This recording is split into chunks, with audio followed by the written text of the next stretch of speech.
Hello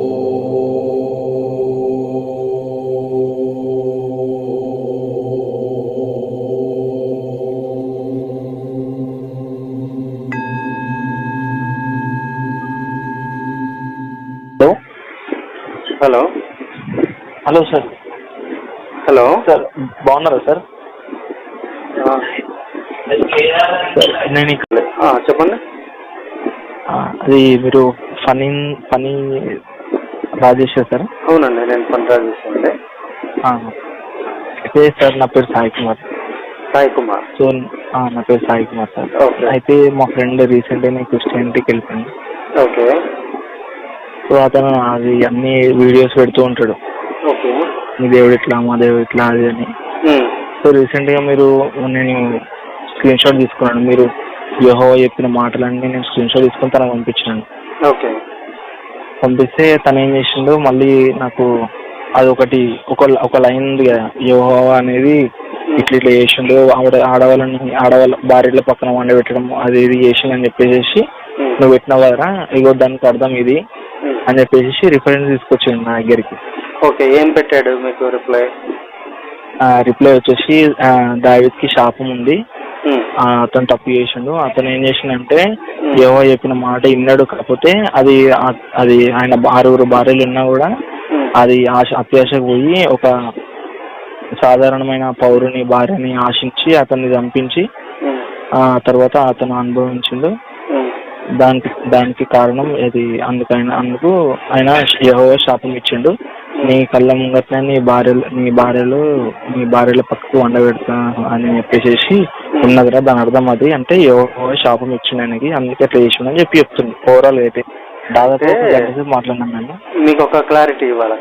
అయితే మీకు వీలైతే కనుక అతన్ని కాన్ఫరెన్స్ లో తీసుకుంటే డైరెక్ట్ నేను అతనితోనే మాట్లాడతాను, మీరు కూడా వినొచ్చు కదా. అవును, మాట్లాడు. కాన్ఫరెన్స్ తీసుకుంటారా లేదంటే నన్ను ఏమన్నా చెప్పమంటారు? లేకపోతే కాన్ఫరెన్స్ తీసుకుంటాను సార్. ఏదో రికార్డ్ ఏదో అంటున్నారు, అంటే ఇది రికార్డ్ చేస్తారా సార్? ఇది రికార్డ్ అవుతుంది కదండి మరి. Okay sir. ఎందుకంటే వాళ్ళు ఎంత అజ్ఞానులుగా మాట్లాడుతున్నారు, అయితే ఉన్నదాన్ని ఏ విధంగా కవర్ చేసుకుంటున్నారు, దాన్ని మనం ఎలా ఎక్స్పోజ్ చేయొచ్చు, దాని నుంచి మనం ఏం నేర్చుకోవచ్చు, వాళ్ళని మనం ఎలా ప్రశ్నించవచ్చు అనే విధానాన్ని నేర్పించే ఉద్దేశమే మన ఛానల్. ఓకే. సో అది కంపల్సరీ అప్లోడ్ అడ్రస్ ఏదైతే ఉంటుందో ఇప్పుడు తను ఫోన్ బిజీ ఉన్నది. బిజీ వస్తుందా? బిజీ వస్తుంది. నేను ఒక్క 5 minutes లో మళ్ళీ కాల్ బ్యాక్ చేయొచ్చా సార్ మీకు? తప్పకుండా అండి. ఇప్పుడు మీరు ఒకవేళ మీరేం చేస్తారంటే ఫస్ట్ అతన్ని కాల్ చేసి అతనితో మాట్లాడుతూ నువ్వేదో చెప్పావు కానీ నాకు అర్థం కాలేదు, సో ఇంకొక వ్యక్తి ఉన్నారు, నేను అతని కాన్ఫరెన్స్ తీసుకుంటాను, నువ్వేమన్నా కొంచెం అతనితో మాట్లాడగలిగితే నాకు కూడా ఆన్సర్స్ దొరుకుతాయి కదా అన్నట్లుగా చెప్పి కలపండి కాన్ఫరెన్స్. Okay sir. నేను వెంటనే లిఫ్ట్ చేస్తాను మీ call. Okay sir. Okay, right అండి. జై శ్రీరామ్. సార్. Hello sir. భయ్యా నమస్తే అండి. జై శ్రీరామ్. జై శ్రీరామ్ అండి. జై శ్రీరామ్. చెప్పండి. మా వాళ్ళు ఆయన వచ్చిండు, తను మా ఫ్రెండ్ వచ్చిండు. ఓకే. ఓకే. తనతో మాట్లాడాను, నేను మెర్జ్ చేస్తున్నాను. సరే, మీరు లైన్ లో ఉంటారా? వింటారా? మీరు మాట్లాడేది లక్కీ చెప్పరా సార్తో మాట్లాడు. హలో. హలో. నమస్తే అండి, నా పేరు రాజేష్ అండి. మీ పేరండి? నా పేరు లక్కీ రామ్ అండి. లక్కీ రామ్. లక్కీ రామ్. అవునండి. ఓకే, సరే చెప్పండి. అయితే ఇప్పుడు దాకా నాకు చెప్పినావు కదా దావీదు గురించి, అట్లా శాపం ఇచ్చిండు, అది ఒకసారికి చిన్న సింపుల్ మ్యాటర్లో చెప్తాను. మీకు కొంచెం అవగాహన ఉందండి? అవునండి. అదే 2 సమయాలు 12:8. నీ యజమానుని స్త్రీలను నీ కౌగిట చేర్చి ఇజ్రాయేలు వారిని యూదా వారిని నీ అప్పగించి తిని ఇది చాలదని నీవు అనుకుని ఎడల నేను మరి ఎక్కువగా నీకు ఇచ్చేందుకు. ఇది క్వశ్చన్, అంటే ఇది ఎందుకు వచ్చింది అనేది సెంటెన్స్ అన్నమాట. అయితే మనకు దావీదు ఏం చేశాడంటే చాలా యుద్ధాలు చేస్తాడు, ఆయనకు 6 భార్యలు ఆల్రెడీ ఉంటుంది. 6 భార్యలు ఉంటుంది. తర్వాత అవి చాలక ఏమంటాడంటే ఈ సోల్జర్ యొక్క భార్యని ఆశిస్తాడు, బత్సెబాని ఆశిస్తాడు. అయితే ఆయనను తీసుకొని ఆ గర్భవతి చేస్తాడు, ఆయన సోల్జర్ చనిపోతాడు. అయితే ఇప్పుడు మన నతాన్యాలు ఆయన వచ్చి మాట్లాడతారు అనమాట. నతాన్య ప్రవక్తలు ఎట్లా మాట్లాడతారు అంటే, కావున యెహోవా నతానును దావీదు నద్దకు పంపెను. అతడు వచ్చి దావీదుతో ఇట్లా నేను ఒకానొక పట్టణమందు 2 మనుషులు ఉండిరి. ఒకడు ఐశ్వర్యవంతుడు, ఒకడు దరిద్రుడు. ఐశ్వర్యవంతుడు విస్తారమైన గొర్రెలను కలిగి ఉండెను. అయితే ఆ దరిద్రునికి తాను కనుకొనిన యొక్క చిన్న ఆడ గొర్రెపిల్ల తప్ప ఏమీ లేకపోయాను. వాడు దానిని పెంచుకొండగా అది వాని యొద్దను వాని బిడ్డల యొద్దను ఉండి పెరిగి వాని చేతి ముద్దలు తినుచు వాని గిన్నెలోనికి త్రాగుచు వాని కౌగిట పండుకొనుచు వానికి కుమార్తెల వలె ఉండను. అట్లుండగా మురుకుస్తుడు ఒకడు అతని యొద్దకు వచ్చి తన యొద్దకు వచ్చి మార్గస్థునికి అయత్తము చేయుటకు తన గొర్రెలలో గాని గుడ్లలో గాని దేనిని ముట్టనొల్లక ఆ దరిద్రుని గొర్రెపిల్లను పట్టుకొని తన యొద్దకు వచ్చిన వానికి ఆయత్తము చేశాను. అంటే ఆ గొర్రెపిల్లని తీసుకొని చంపేశాడు అనమాట ఆ దరిద్రుడు.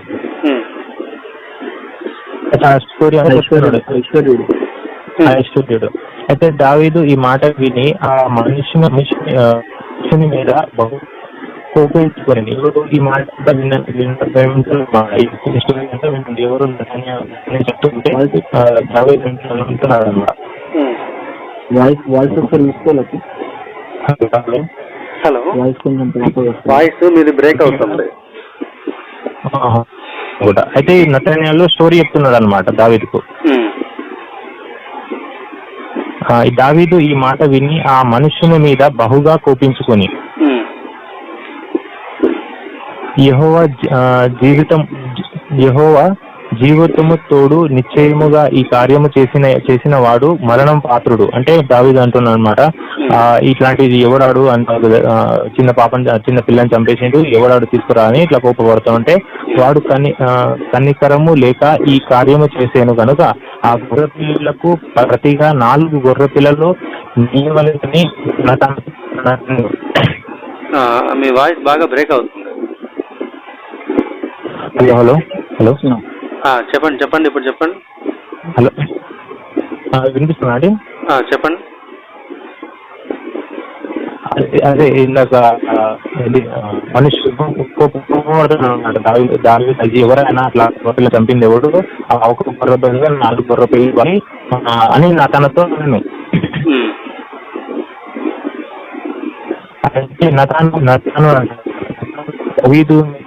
వాయిస్ బాగా బ్రేక్ అయిపోతుంది, మీది అర్థం కావట్లేదు మాట. బయటకు వస్తాను.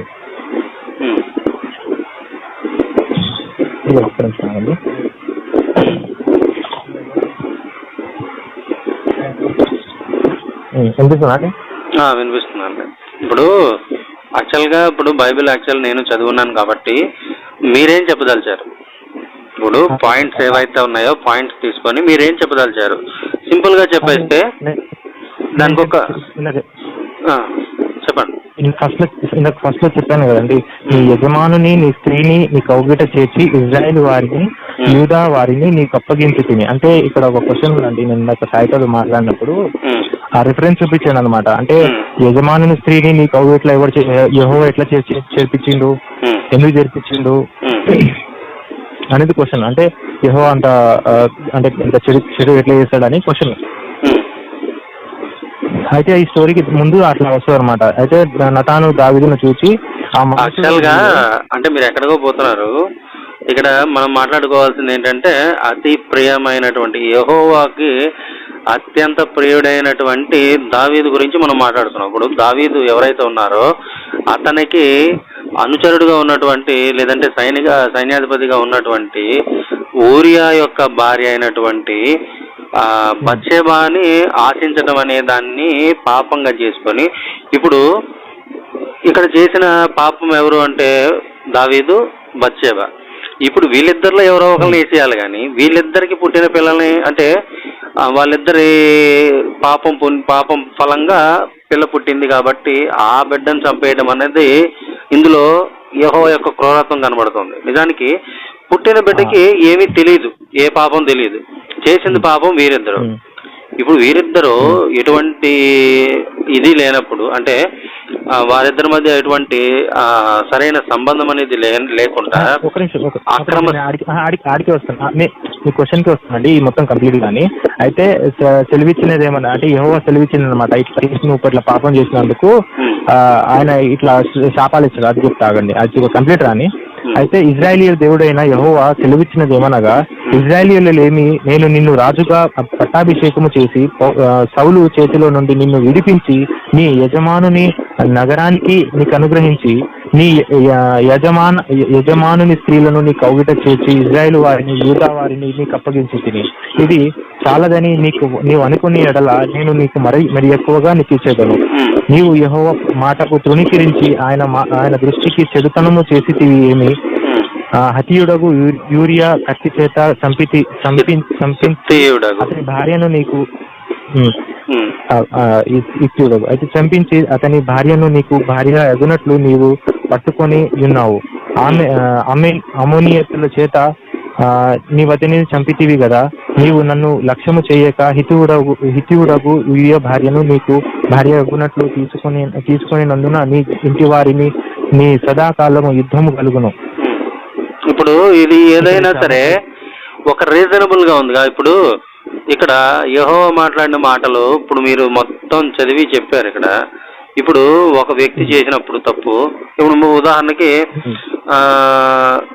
మీరు ఒక వ్యక్తిని మర్డర్ చేశారు అనుకుందాం, అంటే కోర్టు తీసుకెళ్ళి మీకు శిక్ష వేస్తుందా, మిమ్మల్ని జైల్లో వేస్తుందా, మీ ఇంటిలి పాదిని తీసుకెళ్లి జైల్లో వేస్తుందా?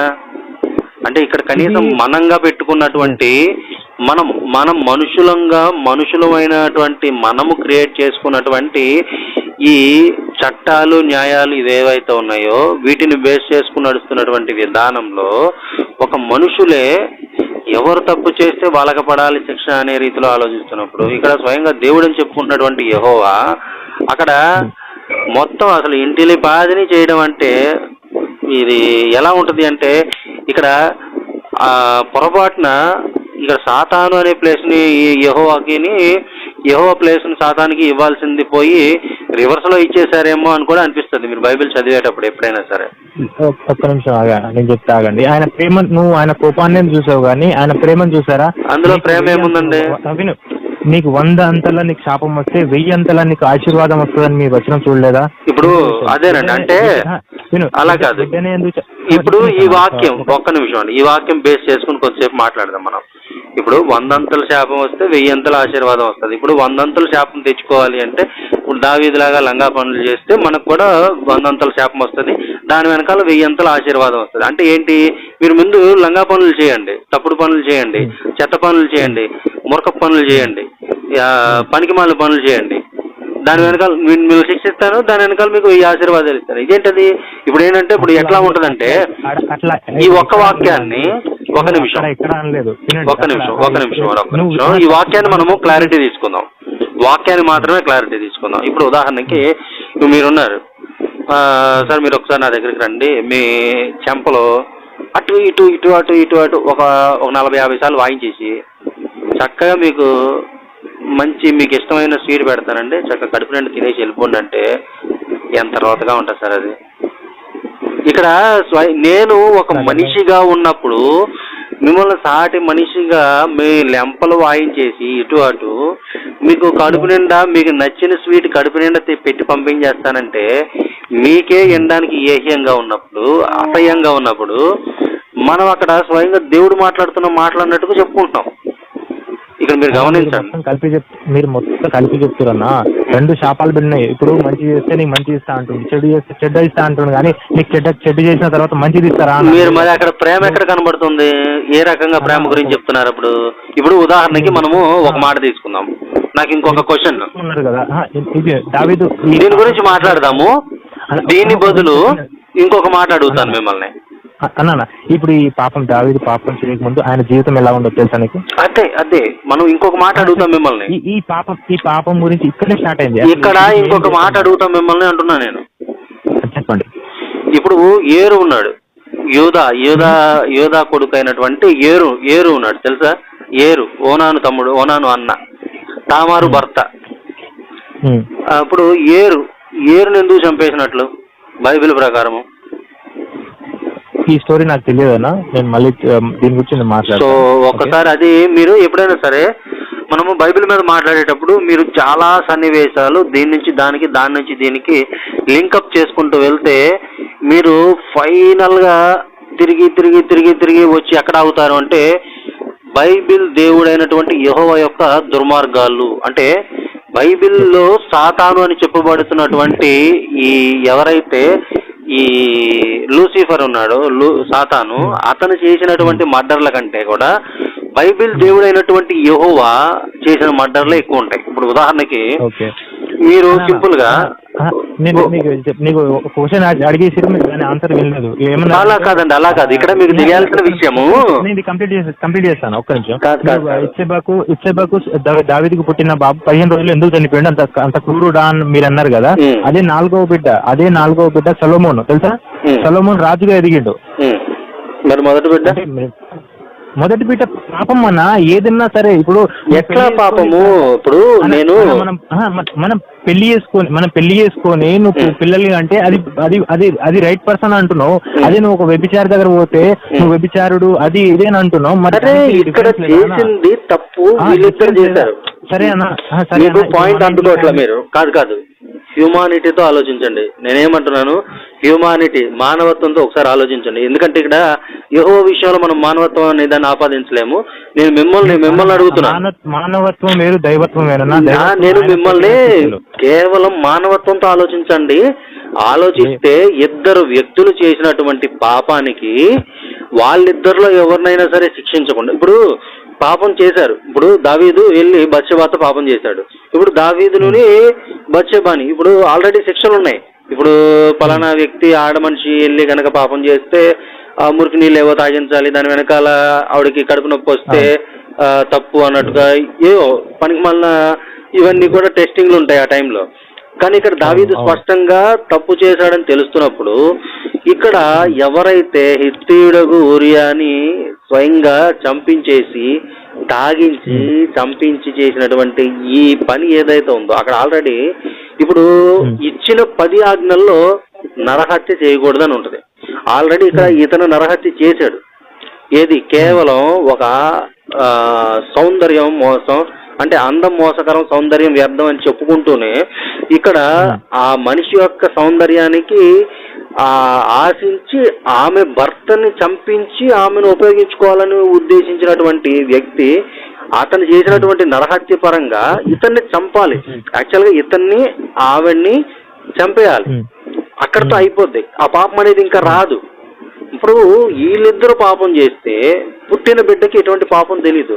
ఇప్పుడు మీరున్నారు, మీ తల్లి తండ్రి ఉన్నారు, వాళ్ళిద్దరూ మేమేం చెప్తాము, సనాతన ధర్మం ప్రకారము వారిద్దరూ సృష్టి యజ్ఞం చేస్తే మనం వచ్చాము అని చెప్తాం.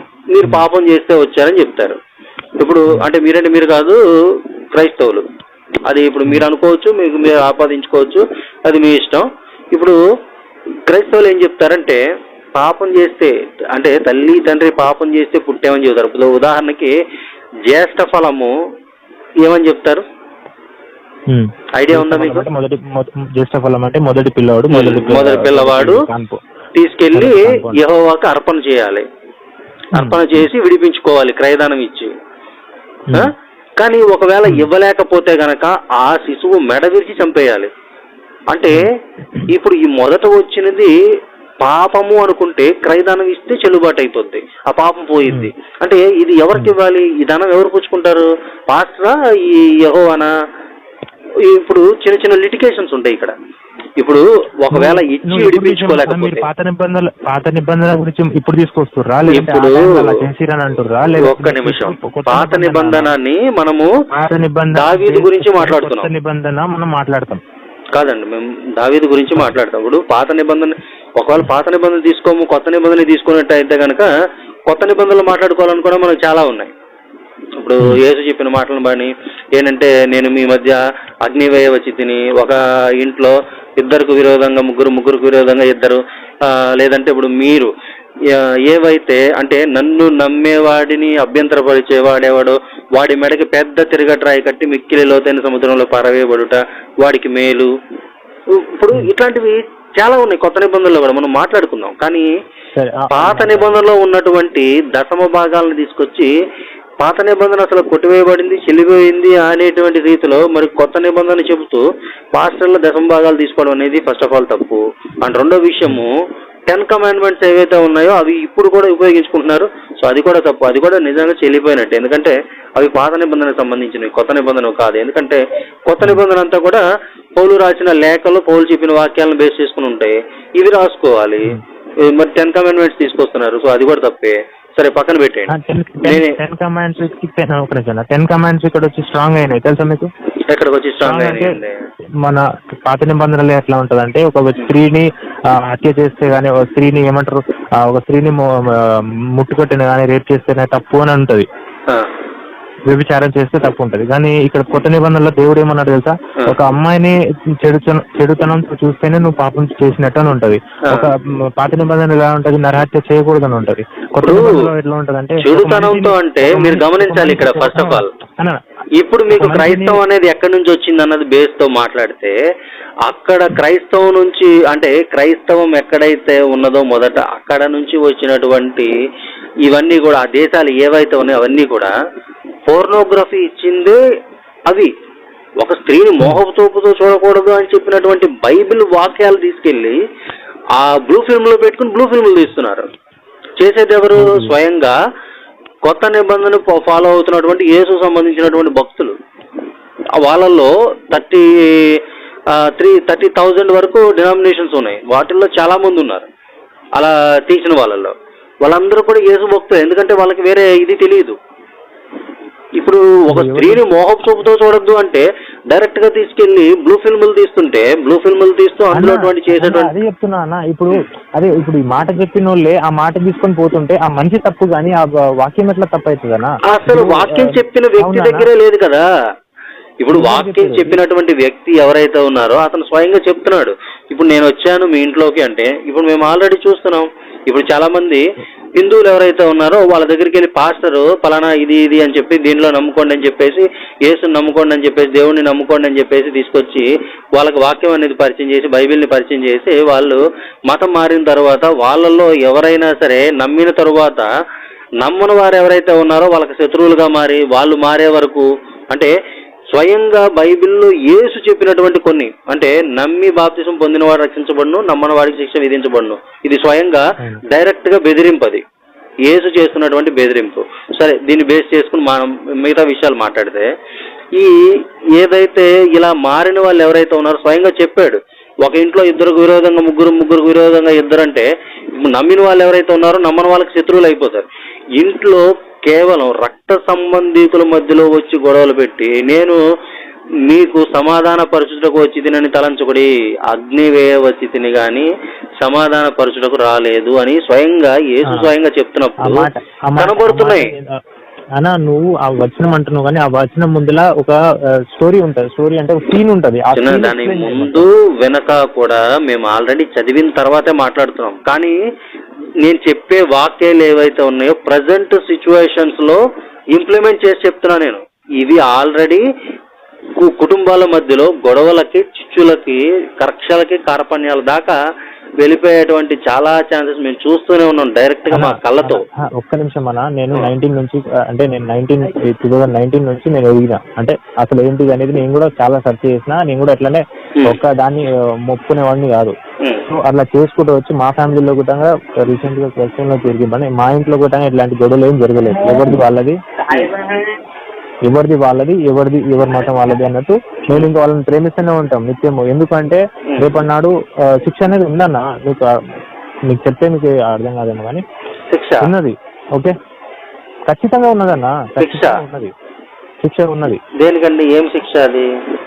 శిక్ష అంటే ఇప్పుడు నీకు చెప్పిన మీరు ఎరిగి ఉన్నారు అంటే దేవుడు ఎవరు, అట్లా ఆయన శిక్షలు ఏంటిది, ఆయన ప్రేమ ఏంటిదో మీరు తెలిసి ఉన్నారు. మీరు అది నమ్మక ఇక మీరు బైబిల్ ప్రకారం చెప్తున్నారు కాబట్టి ఇక అది మీ చేతుల్లో ఉంటుంది అని చెప్తున్నా. తెలియని వారికి ఇది సంగతి, నమ్మితే నమ్ము లేదంటే లేదు. అగ్ని ఆరదు పురుగు చావదు మీరు ఇది చేయకపోతే అనే రీతిలో. మరి అది కూడా డైరెక్ట్ గా బెదిరింపే కదా అవుతుంది. అందులో ఎక్కడ ప్రేమ కనబడుతుంది మీకు? ఇప్పుడు ఉదాహరణకి నేను ఒక మాట చెప్తాను మీకు. ఇప్పుడు యేసు మీకోసం చచ్చిపోయాడని మీరు నమ్ముతున్నారా? అన్న సరే ఒక నిమిషం, దీనికంటే ముందు నువ్వు పురుగు చావదు అదన్నావు కదా, నేను చిన్న ఎగ్జాంపుల్ చెప్తా. ఎగ్జామ్ రాస్తే పాస్ అవుతావు ఫెయిల్ అవుతావు అని చెప్తా. ఎగ్జామ్ రాసినోడు పాస్ అవుతాడు ఫెయిల్ అవుతాడు అని రెండు రకాలు ఉన్నాయి అక్కడ. ఒక అబ్బాయి వెళ్తుండంటే అరే అక్కడ నువ్వు మంచిగా రాస్తే పాస్ అవుతావు, మంచిగా రాయకపోతే ఫెయిల్ అవుతావు రా అని నీకు ముందే చెప్పి పంపిస్తున్నాం. అప్పుడే కదా వాడు మంచిగా రాయాలని డిసైడ్ అవుతాడు. నువ్వు ఏం చెప్పకుండా, నువ్వు ఏం కండిషన్ చెప్పకుండా పోయి రాయిపోరా అంటే రాస్తాడా? సరే, అది దీన్ని దానికి ఇంప్లిమెంట్ చేసేటప్పుడు అంటే ఒక పిల్లలకి మంచి చదువు ఫెయిల్ అవుతావు, నీ జీవితం బాగుపడాలంటే చెయ్యి అని ఎన్నిసార్లు మనం చెప్తాం. ఆ మాటలు కండిషన్స్ ఒక బ్రేకింగ్ ఇదన్నమాట. పురుగు చావదు ఇది చావదు అని అంటే ఆయన మాట, అది ఆయన స్టేట్మెంట్ ఇస్తుండు. అసలు అంటే దీన్ని తీసుకెళ్ళి మీరు దాన్ని కలుపుతున్నారు కానీ నేను ఒక దాన్ని కలపనా మీకు? కాదు మీకు అర్థమయ్యేలాగా నేను ఒక ఎగ్జాంపుల్ చెప్పనా? మీకు అర్థమయ్యేలాగా నేను ఒక ఎగ్జాంపుల్ చెప్పను, మీరు చెప్పారు ఒక ఎగ్జాంపుల్, నేను ఒక ఎగ్జాంపుల్ చెప్తా. అయితే ఇప్పుడు నేను ఒక కత్తి తీసుకొని వచ్చి మీ పీక మీద కత్తి పెట్టి ఇప్పుడు నీ చేతిలో, ఇప్పుడు ఒకవేళ మీ చేతిలో ఓ 10 లక్షలు ఉన్నాయి అనుకున్నాం. ఈ 10 లక్షలు మీరు తీసుకెళ్తే మీ చెల్లో అక్క ఎవరిదో మ్యారేజ్ అవుతుంది. అది తీసుకెళ్ళకపోతే మ్యారేజ్ ఆగిపోద్ది అనుకుందాం కొంచెంసేపు. ఇప్పుడు ఈ సిచ్యువేషన్ లో నేను వచ్చి మీ పీక మీద ఖర్చు పెట్టి ఈ 10 లక్షలు ఇస్తావా సస్తావా? ఇప్పుడు మనం ఏం అడుగుతున్నాము? నువ్వు ఇస్తే నువ్వు బతికిపోతావు కానీ పెళ్లి ఆగిపోద్ది, ఇవ్వకపోతే చచ్చిపోతావు అయినా పెళ్లి ఆగిపోద్ది. ఏ ఆప్షన్ నువ్వే తీసుకో అనేసి అంటే ఇది ఎంత ఘోరంగా ఉందో దీన్ని ఇంప్లిమెంట్ చేయాలి అక్కడ. ఇప్పుడు మీరు చెప్పాల్సింది ఇక్కడ పరీక్ష సంబంధించిందో లేదంటే ఇక్కడ దీనికి కాదు, ఇది కరెక్ట్. ఇప్పుడు నేను ఏదైతే చెప్పానో అది కరెక్ట్. ఇచ్చినా చస్తావు, ఇవ్వకపోయినా చస్తావు. ఇప్పుడు నువ్వు చచ్చిన తర్వాత అగ్ని ఆరదు పురుగు చావదు నన్ను నమ్మకపోతే. నన్ను నమ్మేవనుకో ఇక్కడే ఆల్రెడీ తీసుకు చస్తావు. నేను ఏదైతే చెప్పానో ఇది పర్ఫెక్ట్ ఎగ్జాంపుల్ మీరు చెప్పాలంటే. నేను దీని గురించి మాట్లాడలేదు. యాక్చువల్గా మనకి పాత నిబంధనలో, ఇప్పుడు కొత్త నిబంధనకు వచ్చేసరికి కొత్త నిబంధనలో ఇప్పుడు చాలా ఉన్నాయి. నిజానికి చెప్పాలంటే ఇప్పుడు ఈ పౌలు అనేటువంటి పౌలుగా మారిన తర్వాత పౌలు ఇచ్చినటువంటి లేఖలను బేస్ చేసుకుని కల్పించినటువంటి ఒక కల్పిత మతం నిజానికి చెప్పాలంటే క్రైస్తవం. యేసుని బేస్ చేసుకొని, నిజానికి యేసు అనే అతను చరిత్రలో కూడా లేడు. ఇప్పుడు ఖాళీ సమాధి అని చూపిస్తున్నది ఏదైతే ఉందో అది ఖాళీ సమాధే, కానీ దానికి యేసుకు సంబంధం లేదు.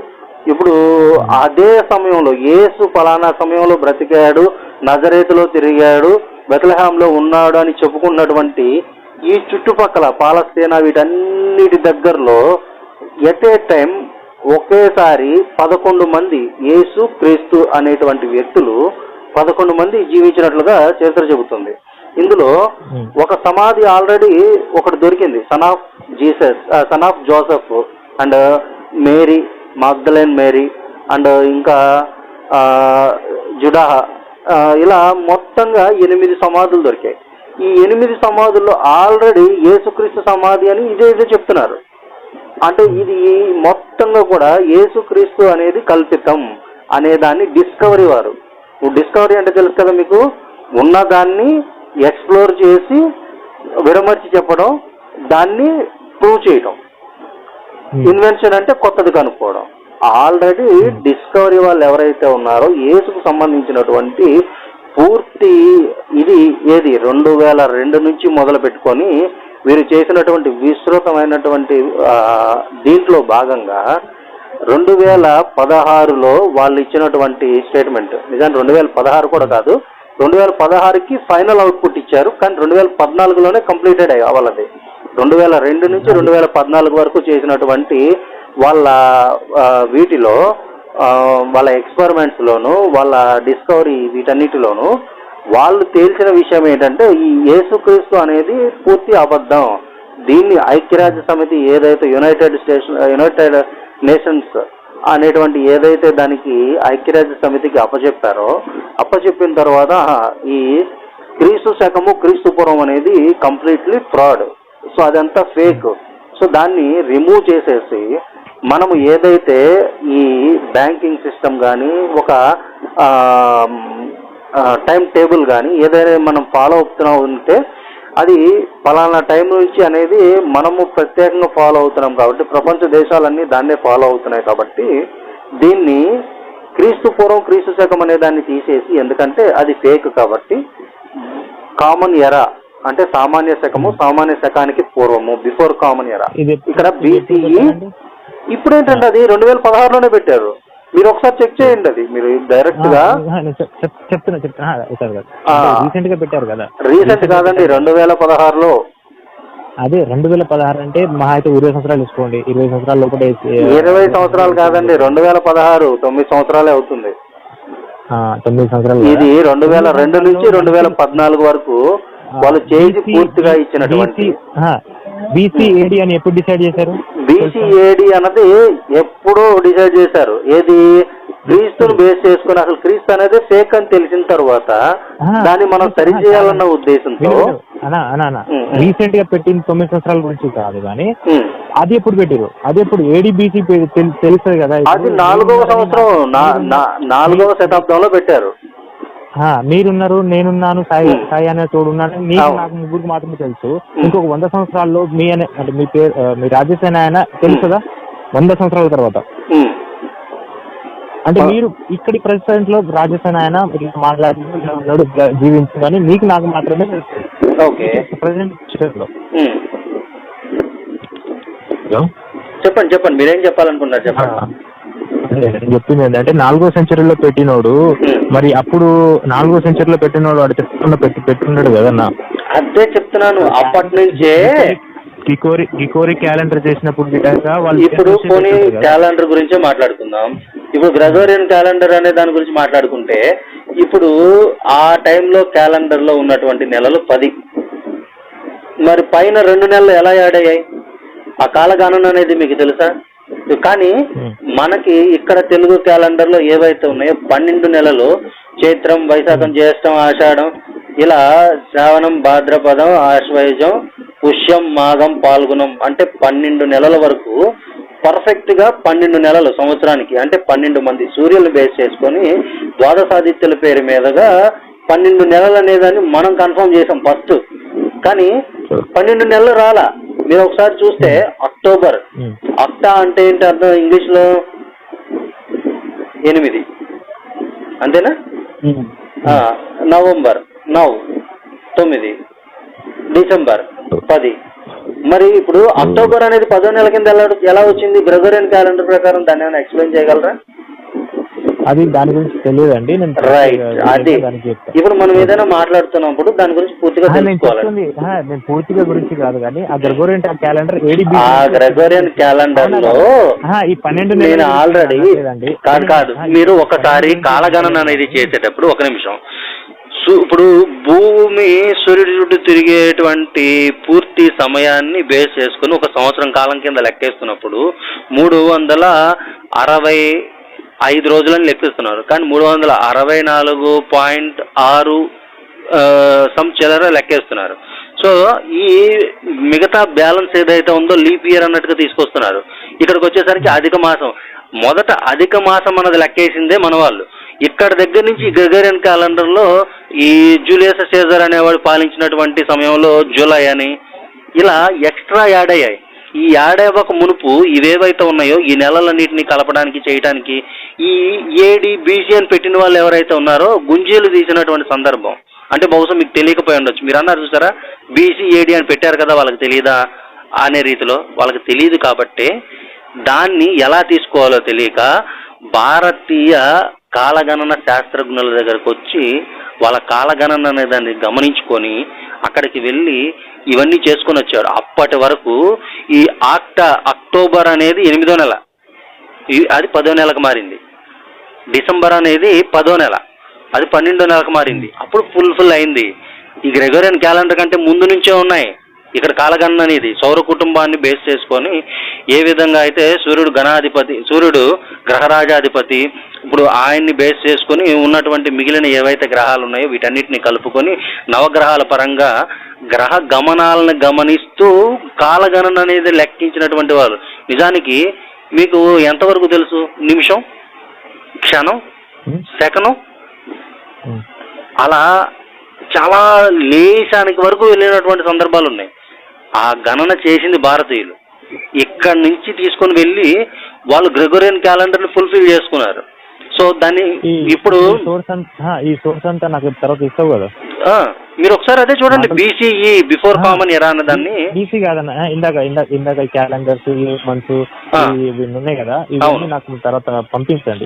మాటలతోనే కాకుండా ప్రూఫ్ తోటి ఖచ్చితంగా పంపిస్తాను. ఇప్పుడు నేను మీకు చెప్పాను కదా, ఇంకోటి డిస్కవరీ ఛానల్ లింక్ కూడా పంపించండి. అది www.jesusfamilytomb.com.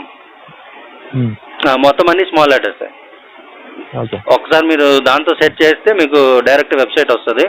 అందులో వాళ్ళు ఈ 2002 నుంచి 2004 వరకు చేసిన ప్రతి డిస్కవరీ, ప్రతి పాయింట్ని కూడా వీడియో రూపంలో తీశారు. దగ్గర అది 74 గంటలో 76 గంటలో ఉంది. ఇది అంతా క్లియర్ చేసుకుంటూ ఇంపార్టెంట్ పాయింట్స్ కింద చూపించుకుంటూ వస్తే అందులో ఆ వీడియో ఉంటుంది. మీరు వీడియో మొత్తం కనుక చూస్తే క్లియర్ వ్యూ వస్తుంది అనమాట. అసలు మనము క్రిస్టియానిటీ అంటే ఒక ఫేక్ రిలీజియన్ని అనవసరంగా ఫాలో అవుతున్నాం అనేది మీకు రియలైజేషన్ వస్తుంది అక్కడ. www.jesusfamilytomb.com. tomb, TOMB, jesusfamilytomb.com. Okay, ఇప్పుడు మీరు ఒకసారి దీంతో పాటుగా సామాన్య శకం BCE అంటే బిఫోర్ కామన్ ఎరా, తర్వాత CE కామన్ ఎరా, దీని గురించి కూడా ఒక్కసారి గూగుల్లో సెర్చ్ చేయండి. ఇది ఎప్పటి నుంచి ఇంప్లిమెంట్ చేశారో కూడా చూడండి, దేని పరంగా ఇంప్లిమెంట్ చేశారో కూడా చూడండి. ఓకేనా? ఇప్పుడు మన బ్రదర్ ఎవరైతే ఉన్నారో నేను మొత్తం అతనికి ఆ లింక్స్ అని పంపిస్తాను. ఓకే, దీని గురించి ఏది ఇప్పుడు కాలగణన అనేది ఎలా తీసుకుంటున్నారు ఇప్పుడు అది పంపించండి, నేను మాట్లాడతాం. తప్పకుండా. ఇదన్నమాట, మీరు బైబిల్ గురించి మాట్లాడింది కాబట్టి బైబిల్ చూసుకున్నాను. ఆ శాపాలు ఎందుకు వస్తాయి అనేది అట్లానే ఉంటాయి, అట్లానే కాదు కానీ దానికి శిక్ష అంతే ఉంటది, ప్రేమ కూడా అంతే ఉన్నది అని మీరు చదవలేదేమో అనుకో. శాపాల వరకు మీరు చదివారు. లేదు, యాక్చువల్గా ప్రేమ అనేసరికి నిజానికి గమనించండి. ఇప్పుడు ఉదాహరణకి ఇంకొకటి తీసుకుందాం, బాబేలు గోపురం గురించి తీసుకుందాం. ఐడియా ఉంది కదండి మీకు బాబేలు గోపురం గురించి? ఇప్పుడు ఏరు గురించి ఓకే తీసేయండి, ఐడియా లేదు. బాబేలు గోపురం గురించి ఐడియా ఉందా? ఏ బుక్ అది? పాత నిబంధనే బుక్ పేరు. అది పంచకాండాల్లో, ఇప్పుడు మోషే రాసినటువంటి పంచకాండాల్లో నిర్గమకాండం కిందకే వస్తుంది. ఎందుకంటే మరి ఇప్పుడు బాబేలు గోపురం కదా, దాన్ని కొలగొట్టడం దగ్గర నుంచి కదా నిర్గమకాండం కిందకే వస్తుంది. దాంట్లో మీరు బాబేలు గోపురం గురించి కనుక చూస్తే, ఇప్పుడు మీరున్నారు, జస్ట్ మనం ఒక మానవులుగా మాట్లాడుకుందాం, తర్వాత దేవుడి దగ్గరికి వెళ్దాం. ఇప్పుడు మీరు మ్యారీడా అన్మ్యారీడా? అన్మ్యారీడ్. ఇప్పుడు ఉదాహరణకి ఇప్పుడు మీ నాన్నగారు ఉన్నారు. ఇప్పుడు మీ నాన్నగారికి మీరు ఎంతమంది సంతానం? ముగ్గురు. సో ఇప్పుడు ఈ ముగ్గురు ఎవరైతే ఉన్నారో, ఇప్పుడు మీకంటే పెద్దోళ్ళు చిన్నోళ్ళు కావచ్చు, అక్క తమ్ముడు చెల్లి అనుకుందాం. ఇప్పుడు అక్క తమ్ముడు చెల్లి మీరు ముగ్గురు కలిసి ఏవో గుజ్జన గుడిలో లేదంటే ఇంకోటేదో ఆడుకోవడానికో, ఇసుకలోనో లేదంటే ఇంట్లో కూర్చొని మంచి క్రాఫ్ట్స్ ఏవో, అంటే మీరు మీ టేస్ట్కి తగ్గట్టుగా మీ ఐడియాలని పదును పెడుతూ ఒక మంచి ఏవైనా క్రాఫ్ట్స్ తయారు చేశారు అనుకుందాం. ఇప్పుడు మీ తండ్రి అది చూసి సంతోషపడతాడా, దుఃఖపడతాడా? సంతోషపడతాడు. కానీ ఇక్కడ బైబిల్ దేవుడైనటువంటి యెహోవా వీళ్ళు కట్టుకున్నటువంటి బాబేలు గోపురాన్ని చూసి దుఃఖపడతాడు. ఎందుకంటే అరని ఇదేంటి వీళ్ళు కట్టుకొని నా దాకా వచ్చేస్తారేమో అంటే ఈయనకొక భయం అన్నమాట. ఇప్పుడు బైబిల్ దేవుడికి మీరు అధ్యాయం మొత్తం క్లియర్ గా చెప్పండి అన్న. సరే మీరు శాంపుల్ ఎగ్జాంపుల్ చెప్పారు, రేపు లోపల విషయంకి వెళ్ళిపోయారు, కానీ ఆ అధ్యాయంలో ఎలా ఉంటుంది మొత్తం క్లియర్ గా చదివి అంటే నాకు చెప్పండి, ఇగో ఈ అధ్యాయంలో ఇలా ఉంది. అదే నేను చెప్తున్నాను. ఇప్పుడు నేను సందర్భం చెప్తున్నాను, మీరు చదవండి. ఇప్పుడు మీరు క్రైస్తవులే కాబట్టి మీరు చదవండి. నెక్స్ట్ ఈ ఏరుకు సంబంధించినటువంటి ఈ స్టోరీ కూడా చదవండి. వీలైతే నాకు తెలిసి మీకు బైబిల్లో దొరకపోవచ్చు, మీరు మీ పాస్టర్ని అడగండి ఒకసారి. ఏరుని ఎందుకు చంపించాడు బైబిల్ దేవుడైన యెహోవా? ఇప్పుడు దావీదు చేసినప్పుడు తప్పు, దావీదుని ఎందుకు చంపించలేదు? ఏరుని ఎందుకు చంపించాడు? ఏరుని చంపడానికి గల రీజన్ ఏంటి? క్రాఫ్ట్ ఏ రకంగా ఉంటుంది అంటే విగ్రహారాధన టైప్ లో ఉంటుందా, ఏదైనా ఆడుకునే వస్తువు ఉంటుందా, ఏదైనా మొక్కే వస్తువు ఉంటుందా, ఎట్లాంటి వస్తువు ఉంటుంది చెప్పండి. క్రాఫ్ట్ అంటే వాళ్ళు పెద్ద గోపురాన్ని కట్టడానికి ట్రై చేస్తున్నారు. గోపురం అంటే ఎత్తైనటువంటి ప్రదేశం. అది దేవునికి సంబంధించిందా లేదా? లేదు, దేవుడికి సంబంధించింది కాదు. ఇప్పుడు మోషే పైకి వెళ్ళినప్పుడు ఒక నిమిషం, మోషే సియోను కొండ పైకి వెళ్ళినప్పుడు కింద దూడ బొమ్మను చేసుకొని ఆరాధన చేస్తున్నారు కాబట్టి వచ్చి పడగొట్టారో కాల్చారో చేశారో ఏదో అనుకుందాం. కానీ ఇక్కడ ఈ గోపురం అన్నది దానికోసం కట్టలేదు. బాబేలు గోపురం అనేది దేనికోసం కట్టారు? ఈ ఎత్తైనటువంటి గోపురం కట్టుకొని మనం ఆకాశపు అంచుల దాకా వెళ్ళిపోదాం అనే రీతిలో వీళ్ళు ఎవరైతే ఉన్నారో వాళ్ళ కోసం, అంటే వాళ్ళ ఆలోచన ప్రకారం కట్టినటువంటి బాబేలు గోపురాన్ని పడదోసి అక్కడ ఉన్నటువంటి వాళ్ళందరినీ కూడా చెల్లాచెదురు చేసేసి తలొక దారి తలొక వైపు పంపించేసి వాళ్ళ భాషలన్నీ మార్చేసి, ఇప్పుడు ఇందులో బైబిల్ దేవుడు అయినటువంటి కోపం కనిపిస్తూ ఈయన కోపం వల్ల ఏర్పడ్డాయి భాషలు అని చెప్పుకుంటున్నారు. ఈయన సృష్టిలో ఎక్కడా కూడా మీరు గమనించండి, ఫస్ట్ నుంచి కూడా ఇప్పుడు పలానా దేవుడు, ఇప్పుడు నిర్గమకాండంలో మనం కనుక చూస్తే పలానా చోట ఇగో ఈ గోపురాలు ఏవైతే ఉన్నాయో ధ్వజస్తంభాలు కూలగొట్టండి, దేవాలయాలు ధ్వంసం చేయండి, నాశనం చేయండి, వాటిని కాల్చండి, అగ్నితో కాల్చండి, కాల్చి ఇవి చేసేటువంటి వాళ్ళ పీనుగల్ని వాటిపైన పడేయండి, ఇలాంటివన్నీ చెప్పిన వాళ్ళు ఎవరైతే ఉన్నారో ఇది సృష్టి కనుక మీరు చేసుంటే, ఇప్పుడు ఉదాహరణకి మీరు ఒక ఇల్లు కట్టుకుంటారనుకుందాం, జస్ట్ ఒక మానవ దీని ప్రకారం హ్యూమన్ సైకాలజీ ప్రకారము మీరు ఒక ఇల్లు కట్టుకుంటారనుకుందాం. ఇల్లు మీరు కట్టుంటే ఇంటి మీద మీకు కొంత ప్రేమ ఉంటుంది. అదే ఇప్పుడు వేరే చోట ఎక్కడో వేరే ఇంటికి వెళ్ళారనుకుందాం, అక్కడ మీకు ఏదో నచ్చలేదు, దాన్ని ఏం చేస్తారు? ఇమీడియట్గా కూలగొట్టేయడానికి ట్రై చేస్తారు. ఎందుకంటే మీది కాదు, మీకు సంబంధం లేదు, మీ ప్రేమ కూడా లేదు అక్కడ, ఇమీడియట్గా కూలగొట్టేస్తారు. కూలగొట్టేయడం 100 సార్లు కూడా ఆలోచించరు. మీ ఇల్లు అనేసరికి మీరు ఆలోచిస్తారు, ఎందుకంటే మీరుగా కట్టుకున్నారు కాబట్టి. ఉదాహరణకి ఇదే ఎగ్జాంపుల్ ఇక్కడ తీసుకుంటే ఈ సృష్టికి బైబిల్ దేవుడైన యెహోవాకు సంబంధం లేదు కాబట్టి అవన్నీ చేసేయమని చెప్పి ఆల్రెడీ ఆయన బాబేలు గోపురం కూల్చి కూడా చూపెట్టాడు. మనకి స్పష్టమైనటువంటి ఇది కనబడుతుంది. సో ఇక్కడ ఈ సృష్టికి బైబిల్ దేవుడైన యెహోవాకి ఎటువంటి సంబంధము లేదు. తర్వాత ఈ ఎవరైతే మీరు డైరెక్ట్ స్టేట్మెంట్ కాదు బాబు, నేను ఇచ్చేది కేవలం ఫైనల్ డెస్టినేషన్ ఇచ్చేస్తున్నారు. అంటే ఇక ఇంతే ఈయన స్టేట్మెంట్ గా ఫైనల్ అన్నట్టు అంటారు. కానీ అక్కడ నా విగ్రహారాధనకి దేవుడికి చాలా విరోధం అన్న. మీరు ఇప్పుడు నేను ఒక క్వశ్చన్ అడగనా ఇక్కడ మిమ్మల్ని? అని ఒక నిమిషం ఆగనా, నేను చెప్పండి, మీరే చెప్తున్నారు కదా. నేను ఒక క్వశ్చన్ అడుగుతా మిమ్మల్ని. ఒక ప్రశ్న మీరు చెప్పారు, విగ్రహారానికి చాలా చాలా వ్యతిరేకం అన్న. ఒక క్వశ్చన్ కి మీరు ఆస్కారం ఇచ్చారు, అదో ఆ క్వశ్చన్ నేను మిమ్మల్ని అడగనా అని. అడగండి మీరు. ఇప్పుడు అయితే అన్నా ఇది కంప్లీట్ కానీ ఫస్ట్ ఇది ఎట్లా అంటే మనకు విరోధం ఎప్పటి నుంచో విరోధం. మోసపై కొండ మీద ఎక్కినప్పుడు మీరు కొన్ని రోజులు ఆగమని చెప్పినా కదా, మీరు అప్పుడు వేరే దేవుడిని ఎందుకు పెట్టుకోరు, నేను దేవుడి నుంచి కదా మీకు కొరకే కదా మాట్లాడింది అనేది వాళ్ళని చంపించేస్తాడు. అవునా కదా? ఎవరిని? అహరోను చంపించారా? మరి అహరోను చంపారా? అహరోనా ఎవరు? మోషే తమ్ముడైనటువంటి అహరోన్ని చంపారా? ఆ చంపిన వాళ్ళల్లో మోషే తమ్ముడైనటువంటి అహరోను ఉన్నాడా? నా క్వశ్చన్ అర్థమైందా మీకు? అర్థమైంది. ఇప్పుడు కిందకి వచ్చిన తర్వాత ఇలా ఈ కొన్నాళ్ళు కూడా ఆగకుండా మీరు దూడ బొమ్మను చేసుకొని పూజ చేస్తున్నారు కాబట్టి నిజానికి బంగారాన్ని బూడిద చేసి నీళ్ళల్లో కలిపారని ఉంటుంది. అంటే మన బైబిల్ రచయితల యొక్క జ్ఞానం ఆ లిమిట్లో ఉంది. ఓకే, తీసేయండి. బంగారాన్ని బూడిద చేయలేము, అది లోహం. ఆ లోహం వరకే కరిగిద్ది. లోహం ముద్దగానే అవుతుంది ఎంత వేడి చేసినా సరే, అది బూడిదైతే అవ్వదు. మన బైబిల్ దేవులి అంటే బైబిల్ రచయితల యొక్క జ్ఞానం ఆ లిమిట్లో ఉంది. సరే, మనం ముందుకెళ్దాం. ఇప్పుడు ఇలా దూడను చేసుకుని చేశారు కాబట్టి వాళ్ళందరినీ చంపేశారు అని చెప్పేసి అంటున్నారు. అలా చంపిన వాళ్ళల్లో మోషే తమ్ముడైనటువంటి అహరోను ఉన్నాడా లేడా? ఏమో తెలియదు నాకు ఆ విషయం. లేడు. ఎందుకంటే తర్వాత అహరోనికి వేరే స్థానం ఇవ్వబడింది, వేరే పొజిషన్ ఇవ్వబడింది.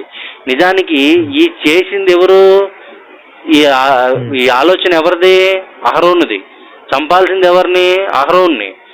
ఈ మిగతా ఆరాధన చేసిన వాళ్ళు ఎవరైతే ఉన్నారో వాళ్ళందరినీ చంపేశారు. ఆలోచన ఇచ్చిన వాళ్ళు ఎవరైతే ఉన్నారో వాళ్ళని వదిలేశారు.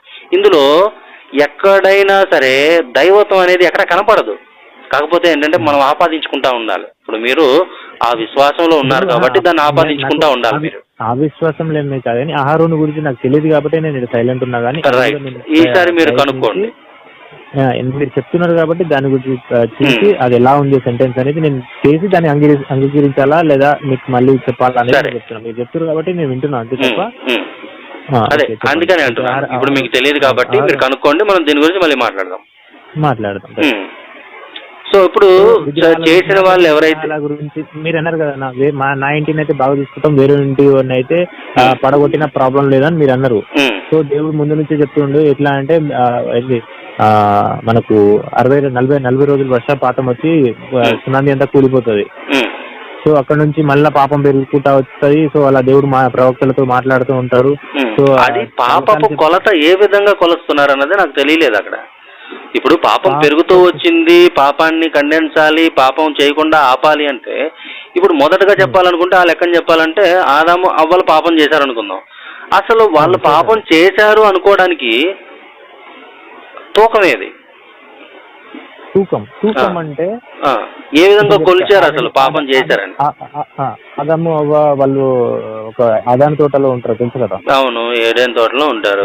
ఏదైనా తోటలో ఉంటారని తెలుసు. అవును. సో వాళ్ళకి ఏం చెప్పారు? 99 పండ్లను అంటే మిగతా 99% మొత్తం ఏం తిన్నా సరే ఒక చెట్లో ఉన్న పండ్లు తినకండి అని కండిషన్ పెట్టింది దేవుడు. ఏంటది? పూర్తి వాక్యం చెప్పండి ఒకసారి. పూర్తి వాక్యం కావాలా? నేను చెప్పనా? చెప్పండి. అంటే నేను సింపుల్ గా చెప్తున్నాను. ఆ ఒక చెట్టు మాత్రం ఫలాలు తినకూడదు అని ఉంటుంది. భూమి మీద ఏ చెట్టు ఫలములనైనా నీవు తినవచ్చును, కానీ మంచి చెడుల తెలివినిచ్చే వృక్ష ఫలములను నీవు తినకూడదు, తిను దినమున నిశ్చయముగా చచ్చెదవనెను. చెప్పింది ఎవరు? యెహోవా. చెప్పింది ఎవరికి? ఆదాముకి. అంతేనా? ఇదే కదా వాక్యం. ఇప్పుడు ఏం చెప్పాడు ఆయన? మంచి చెడుల తెలివినిచ్చే వృక్ష ఫలములను నీవు తినకూడదు, అది తింటే నీకు జ్ఞానం వస్తుంది. నీకు జ్ఞానం రావడం నాకు ఇష్టం లేదు. ఇప్పుడు మీకు కూడా జ్ఞానం అనేది, మీకు జ్ఞానం రావడం పాస్టర్లకు కూడా ఇష్టం లేదు. అన్యాయం అన్నది. ఓకే, మనం ఇంకా కొంచెం డీప్ గా వెళ్దాం. అదే కాదు, మీరు అదే అన్నారు. దేవునితో మాట్లాడేది పెద్ద జ్ఞానమా? మనిషి ఇప్పుడు నువ్వు నేను సడన్ గా దేవునికి పిలిస్తే నీకు పిలిచిన రాడు, నేను పిలిచిన రాడు దేవుడు. అంటే ఇప్పుడు సడన్ గా ఇప్పుడు ఆ దేవుడిని చూడాలరా అని కనుక్కొని ఇట్లా అనుకోని పైకి చూస్తే కనిపించడా లేదు. కానీ ఆ టైంలో ఆ ఫలం తినక ముందు డైరెక్ట్ దేవునితో మాట్లాడే సంబంధం ఉంటది. అవునా కదా? ఎలా మనిషి జ్ఞానం దానికి కూడా ఒక రీజన్ ఉండాలి కదా. ఇప్పుడు ఉదాహరణకి నేను ఒక క్లారిటీ ఇస్తాను, నేను ఒక క్లారిటీ ఇస్తాను దీని విషయంలో. నేను క్లారిటీ ఇస్తాను. మనిషి ఇప్పుడు దేవుడితో మాట్లాడడం అనే దాని గురించి నేను ఒక క్లారిటీ ఇస్తాను.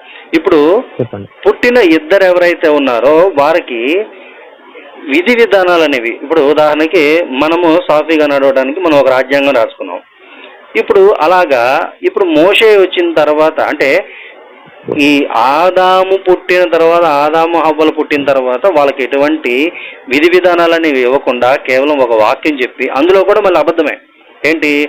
మంచి చెడుల తెలివినిచ్చే వృక్ష ఫలములను నీవు తినకూడదు, తిను దినమున తిను దినమున నిశ్చయముగా చచ్చేదవా నేను. ఇప్పుడు తినదినాన ఆయన చచ్చిపోలా, ఆయన 930 సంవత్సరాలు బతికే ఉన్నాడు.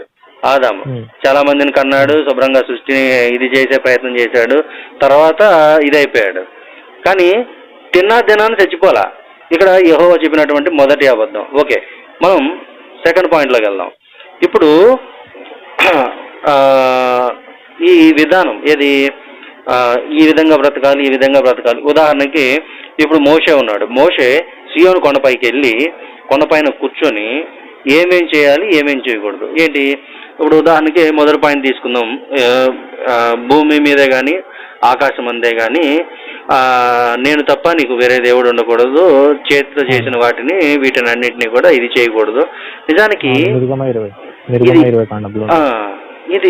ఇవి ఏవైతే ఉన్నాయో ఈ వాక్యాలన్నీ కూడా దేవుడి చేతి వేలితో రాయబడినటువంటి రాతి పలకలని ఉంటది. అవునా? ఇప్పుడు అదే 10 కమాండ్మెంట్ కోసం పైకి వెళ్తాడు. ఇప్పుడు ఒక నిమిషం. ఇప్పుడు ఈ 10 కమాండ్మెంట్స్, ఈ 10 ఆజ్ఞలు అనేవి ఏవైతే ఉన్నాయో అవి తీసుకొచ్చిన తర్వాత నేను ఫలానా దేవుడితో మాట్లాడాను, ఇది దేవుడి చేతి వేలితో రాసేయడానికి 40 రోజులు పట్టింది. ఓకే, ఫస్ట్ టైం అయితే 40 రోజులు అనుకుందాం. సెకండ్ టైం కూడా రెండో టైం కూడా 40 రోజులు పడుద్ది. అయితే మనం కొంచెం డీప్గా వెళ్దాం. ఇప్పుడు పైనుంచి కిందకు వచ్చిన తర్వాత నేను ఫలానా దేవుడితో మాట్లాడాను, సో దేవుడు నాకు ఇవి చెప్పాడు అనడానికి ఈయన దగ్గర ఉన్న ఆధారాలు ఏంటి? ఆ 2 పలకలు. సో ఈయన కిందకి రాగానే ఏం చేస్తాడు? శుభ్రంగా వీళ్ళని చూసి, ఇప్పుడు ఈ మోషే అనే వ్యక్తి శుభ్రంగా పైకి వెళ్ళి ఒక చక్కటి కథ అల్లుకొని దానికి సంబంధించినటువంటి బేస్ కింద చక్కగా ఒక 10 వాక్యాలు ఆయనే కూర్చొని చెక్కుకొని రావడానికే 40 రోజులు పడితే అవి తీసుకొచ్చి కిందకి తీసుకొచ్చి ఇప్పుడు కిందకి రాగానే నేనేదో పైన ఒక మతాన్ని తయారు చేస్తే కిందకు వచ్చిన తర్వాత కింద వీళ్ళు దూడను పూజ చేస్తున్నారు, దూడను చేసుకొని బంగారంతో అనేటువంటి ఈ కోపం మీద 2 రాతి పలకలు నేలకేసి కొట్టేసి ముక్కలు చేసేస్తే ఇప్పుడు కిందకు వచ్చిన తర్వాత దేన్ని చూపిస్తాడు? సో అంటే అక్కడ కోపం, మెయిన్ కోపం యెహోవా కాదు అక్కడ ఈ మోషేకి. ఎందుకంటే యెహోవాను సృష్టించిన వాడు మోషే కాబట్టి. సో సెకండ్ టైం రెండోసారి పైకి వెళ్ళినప్పుడు సీయోను కొండపైకి వెళ్ళినప్పుడు మళ్ళీ 40 రోజులు పట్టింది. ఇప్పుడు దేవుడి వీపు చూశాడని చెప్పేసి ఉంటుంది. ఇప్పుడు ఉదాహరణకి యెహోవా యొక్క పూర్తి స్వరూపాన్ని మనోడు ఇది చూశాడు అనుకుందాం. ఎవరు? మోషే అనుకుందాం కొంచెంసేపు. ఇప్పుడు యెహోవాని పూర్తి స్వరూపాన్ని చూస్తే యెహోవా అనేవాడు ఎలా ఉంటాడు అంటే గనక, ఒకవేళ ఆ టైంలో మనోడు గొర్రెలు కాసుకునేవాడు కాకుండా ఒకవేళ శిల్పి అయితే ఆయనకు వచ్చినటువంటి దీంట్లో చక్కగా ఒక రాతిని శిల్పంగా మలిచి యెహోవా అనేవాడు ఇలా ఉంటాడు అని చూపిస్తాడు. ఇప్పుడు యెహోవా అనేవాడు అలా చూపించినప్పుడు ఈ యెహోవా ఓకే అంటే ఇప్పుడు యెహోవా అంటే దేవుడు కదా, ఇలా ఉంటాడా అని ఒకవేళ వీళ్ళు నమస్కారం చేస్తే అక్కడ వాళ్ళని కూడా చంపేసేవాడా? అంటే ఇట్లాంటివి ఏవైతే ఉన్నాయో చిన్న లాజిక్స్ అనమాట. ఇప్పుడు ఏంటి, హిందూ ధర్మంలో ఏంటి అంటరానితనం ఉంది, అది ఇది అనేసి ఈ చెప్తున్నటువంటి బైబిల్ పండితులు, బైబిల్ జ్ఞానులు, పాస్టర్లు, క్రైస్తవులు ఎవరైతే ఉన్నారో వాళ్ళు ఒక వాక్యం మర్చిపోతున్నారు.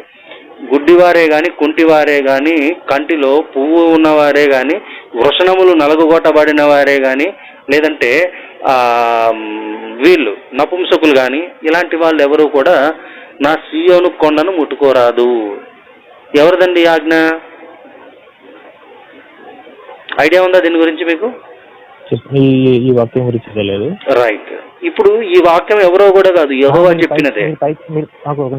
మోషే పైకి వెళ్ళిండు 40 సంవత్సరాలు 40 మళ్ళీ పోయిన కిందికి వచ్చి వాళ్ళని చూసి మీరు ఆగమన్నా కదా, అంటే ఇజ్రాయెల్ ప్రజలు ఒక ఈజిప్ట్ నుంచి ఇటు వస్తా ఉంటే వాళ్ళు మళ్ళీ వేరొక దేవుడిని పెట్టుకుంటారు. మీరు వేరే దేవుణ్ణి కాదు, దూడని, బంగారంతో దూడని తయారు చేసి అక్కడ దూడని పూజిస్తున్నారు. మరి పూజించడం అంటే నువ్వు కొత్తగా ఇప్పుడు అసలు ఈ విధానం చేసిందే అహరోను కదా. అహరోను బతికే ఉన్నాడు కదా, తర్వాత మంచి పొజిషన్ లో ఉన్నాడు కదా. ఆరోన్ గురించి నేను చెప్తానా? నేను ఆరోన్ గురించి మాట్లాడతా, అది ఎందుకు చంపలేదో నాకు కూడా ఆ డీటెయిల్ నేను చెప్తా. కానీ ఈ గురించి చెప్తున్నా నేను, అంటే ఇట్లా పెట్టుకున్నారు కాబట్టి వాళ్ళని చంపించబడ్డరు. ఇప్పుడు పోనీ ఇంకొక క్వశ్చన్ కూడా, ఇప్పుడు ఈ గాడిద ఏమంటారు, ఈ దూడ పనిచేస్తలేదని నేను ఇంకొక ఎద్దునో ఇంకొక గుర్రాన్నో పెట్టుకొని పూజిస్తే మరి ఇప్పుడు అన్ని దేవుళ్ళు వేస్ట్ అని అంటావా? అంటే కోపం వస్తుంది కదా. ఏ అన్ని దేవుళ్ళు అన్న నువ్వు ఆలోచించు. ఇక్కడ కనిపిస్తుంది దూడ, ఆ దూడ పాలిస్తుందని తెలుసు, ఆ దూడ మనకు పనికి వస్తుందని తెలుసు, దాన్ని బంగారంతో పెట్టేసి పూజిస్తున్నారే, మరి అది దేవుడు అని ఎలా అంటున్నావు? అజ్ఞానం కాదా వాళ్ళ గురించి? అసలు ఇది అజ్ఞానం అనేది తెలియాలంటే జ్ఞానం ఏంటో తెలియాలిగా. ఇప్పుడు జ్ఞానం తెలియటం కోసము మంచి చెడుల తెలివినిచ్చే వృక్ష ఫలాన్ని తినకూడదు, నీకు జ్ఞానం రావడమే ఇష్టం లేదు అనుకుని ఆయన అనుకుంటున్నప్పుడు, అసలు జ్ఞానం అనే దానికి మీకు అసలు ఛాన్సే లేనప్పుడు ఇది అజ్ఞానం అని మీరు ఎలా చెప్పగలరు? ఇప్పుడు మోషే వచ్చే వరకు మనిషి జ్ఞానమే మీరు పెద్ద జ్ఞానం అంటారు, మరి దైవ జ్ఞానం పెద్దదా, మనిషి జ్ఞానం పెద్ద? రైట్, అందుకే దీని గురించి మీరు మాట్లాడుతున్నారు కాబట్టి నేను ఇందాక ఒక ఎగ్జాంపుల్ చెప్తానంటున్నా సనాతన ధర్మం నుంచి. ఇప్పుడు ఉదాహరణకి మీకు ప్రహ్లాదుడు ఐడియా ఉందా మీకు కదా? చెప్పండి, ఆయన క్యారెక్టర్ ఏంటిది? రైట్, ఇప్పుడు సందర్భంలో ఉంటారు.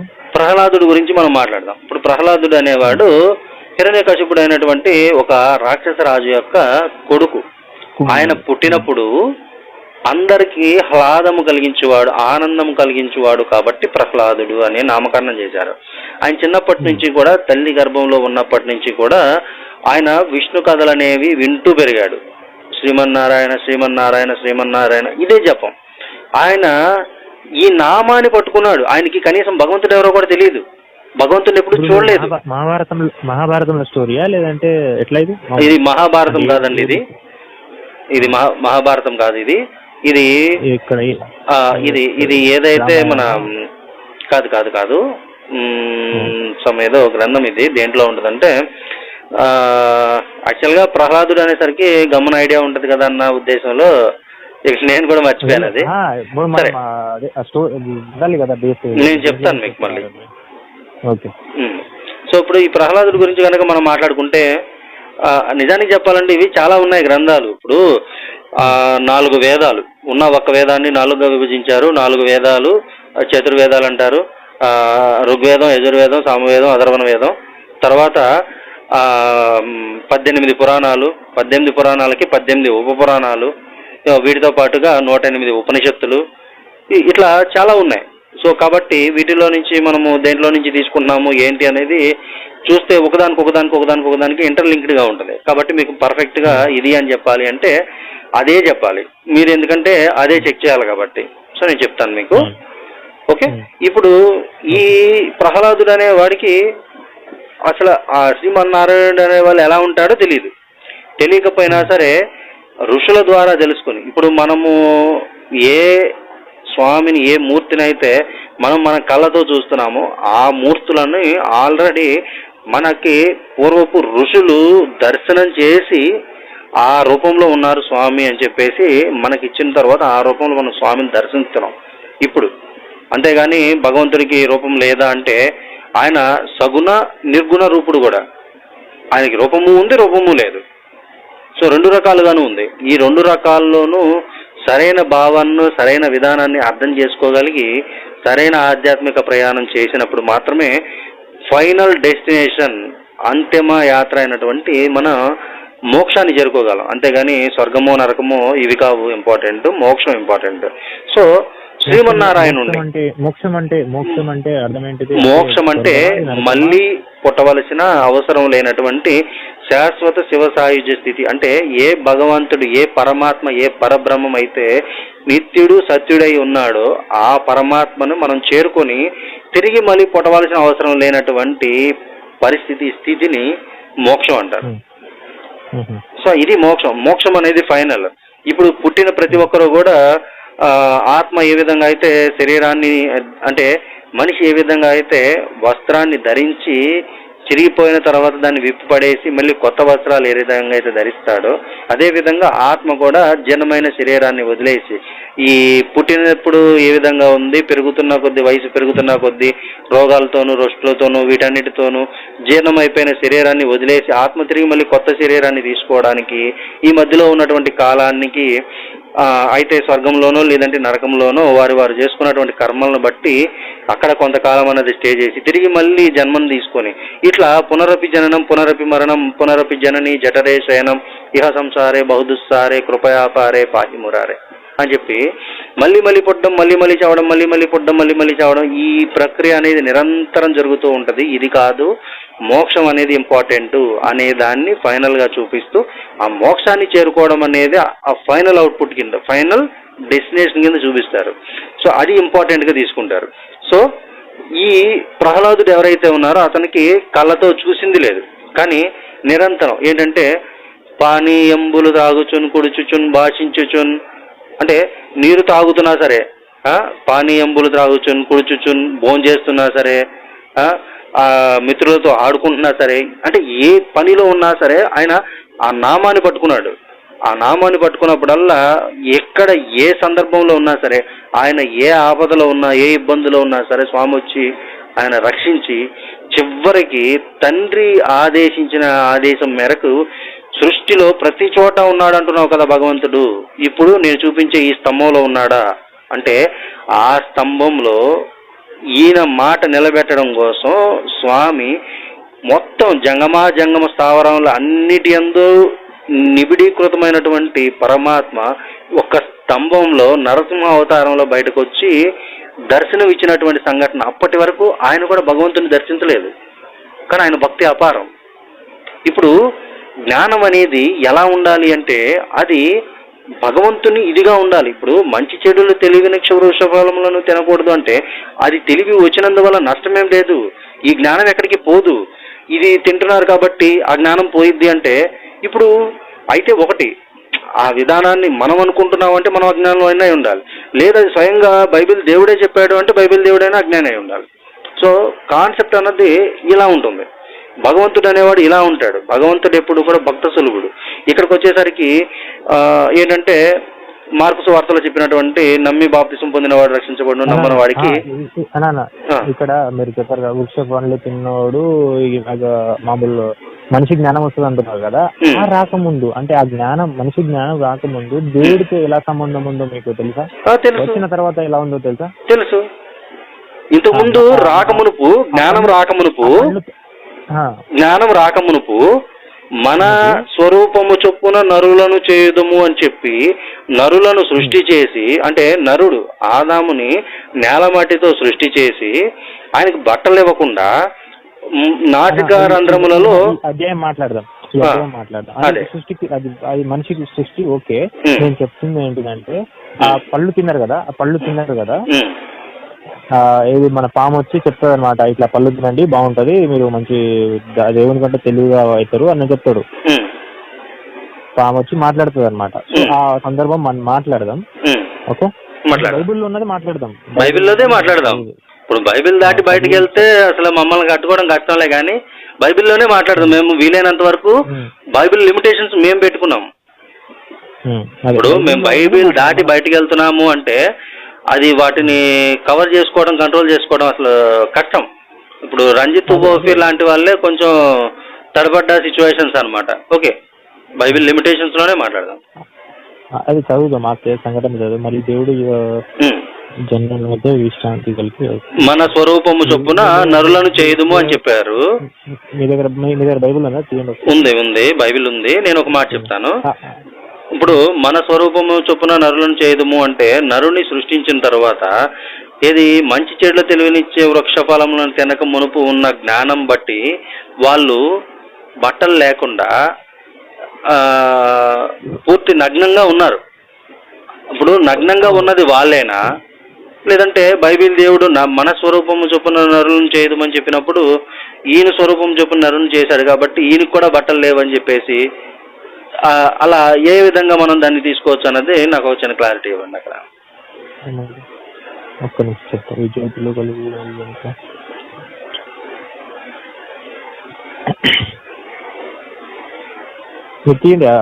మనం ఆదాన తోట ఇచ్చినప్పుడు భూమి మీద వెలుగు కలిగించింది. Okay okay. దేవుడు జీవం కలిగిన జలము దేవుడు వాటి జాతిని ప్రకారంగా జీవము గల వాటిని భూమి మీద ఉండే జంతువులన్నింటినీ, పక్షులన్నింటినీ, ఆకాశమును భూమియు వాటిలోని సమస్త దేవుడు తాను చేసి తీయండి మీరు ఒకసారి. నాకు ఆల్రెడీ బైబిల్ యాప్ ఉంది నాకు మొబైల్లో. ఓకే, 2వ అధ్యాయంలో ఇక్కడ అయితే వీరికి భూమి నుండి లేచి నేల అంతటి తడుపున దేవుని మరియు ఆ తోట తడుపుటకు ఏదోనులో నుండి ఒక నది బయలుదేరి అక్కడ నుండి చలిపోయి 4 శాఖలు అయ్యాను. మొదటి దాని పేరు షిషోను, అది హాలియు దేశం చుట్టూ. షీషోను మొదటి దాని పేరు షీషోను, అది హవిలా దేశమంతటా చుట్టి పారుచున్నది.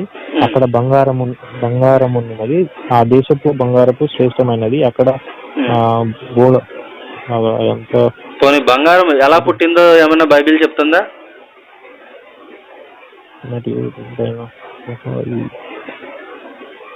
యాక్చువల్గా మన టాపిక్ ఏటో తీసుకుపోయాం. లేదండి, మనం అది ఎక్కుతున్నాం. ఏంటంటే నరులకు నువ్వు అది తింటే పాపం పెరుగుతుంది, తినకుండా చెప్పింది కదా. ఆ తినక ముందు వీళ్ళు మనుషులు ఎలా ఉండేటోళ్ళు, ఆ వాక్యం నేను తీసిపోమంటారా? అంటే వీళ్ళు ఎలా మాట్లాడేటోళ్ళు, వీళ్ళ సంబంధం ఎలా ఉండేది, అదే ఆ వాక్యాన్ని తీసిమంటారా అంటున్నాను. తీయండి. ఒక నిమిషం లైన్ లో ఉండండి, నేను చెప్తా. లైన్ ఉన్నారు.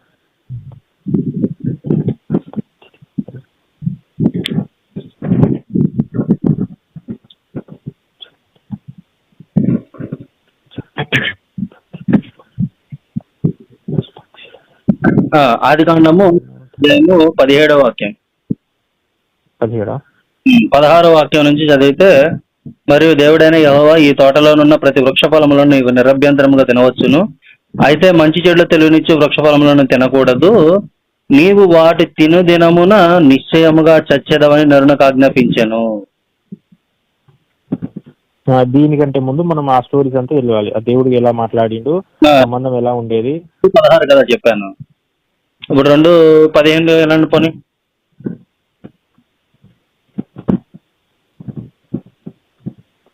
మరియు దేవుడైన యెహోవా నరుని తీసుకొని ఏదోని తోటను, ఎక్కడా కూడా మనకి ఇది చేసినట్లుగా సంభాషించినట్లుగా ఉండదు, 16 నుంచే ఉంటది.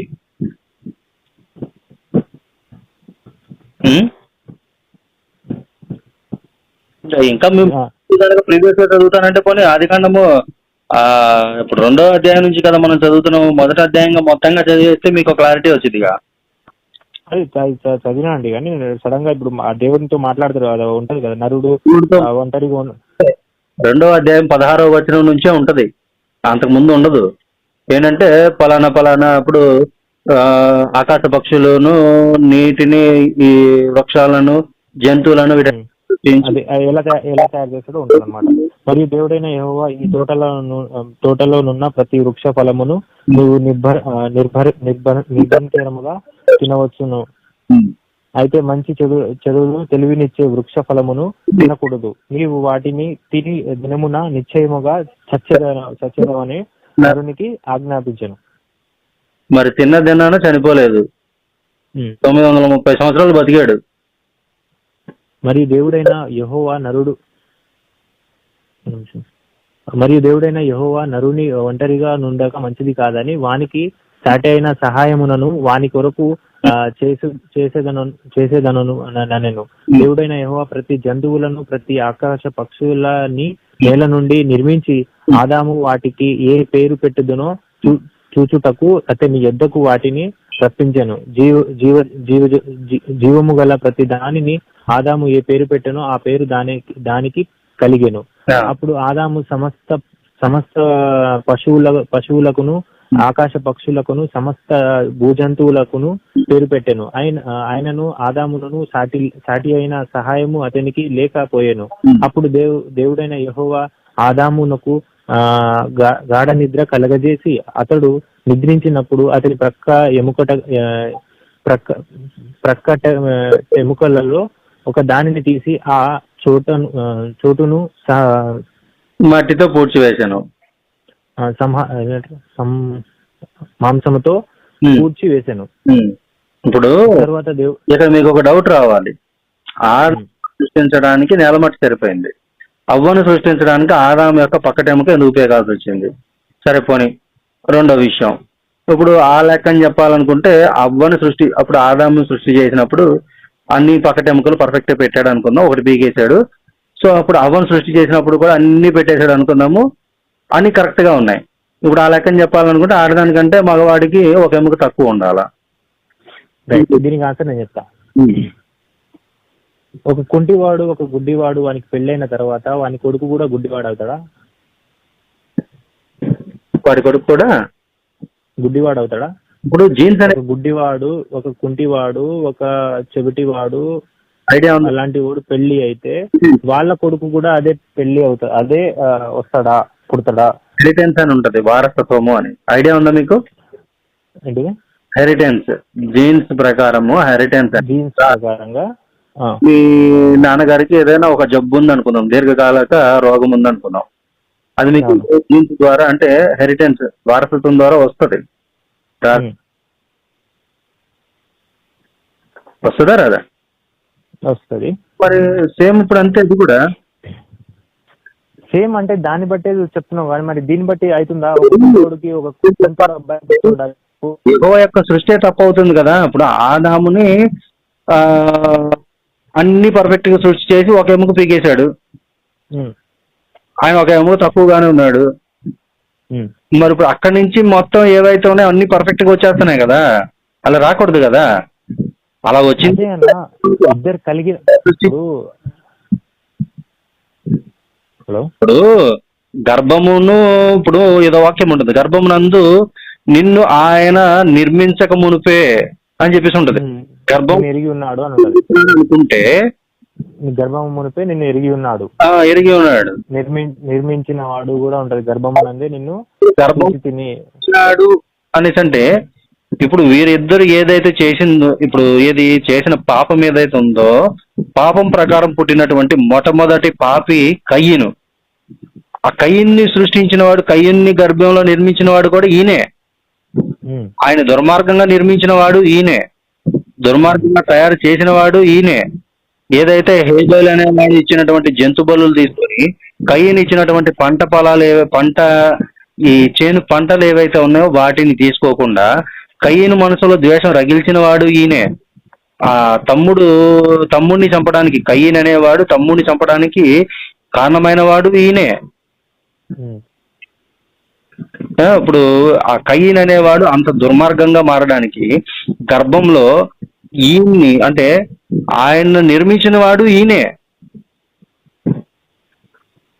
తర్వాత మళ్ళీ తమ్ముడిని చంపేటప్పుడు ఏం చేశాడో తెలియదు మరి యెహోవా.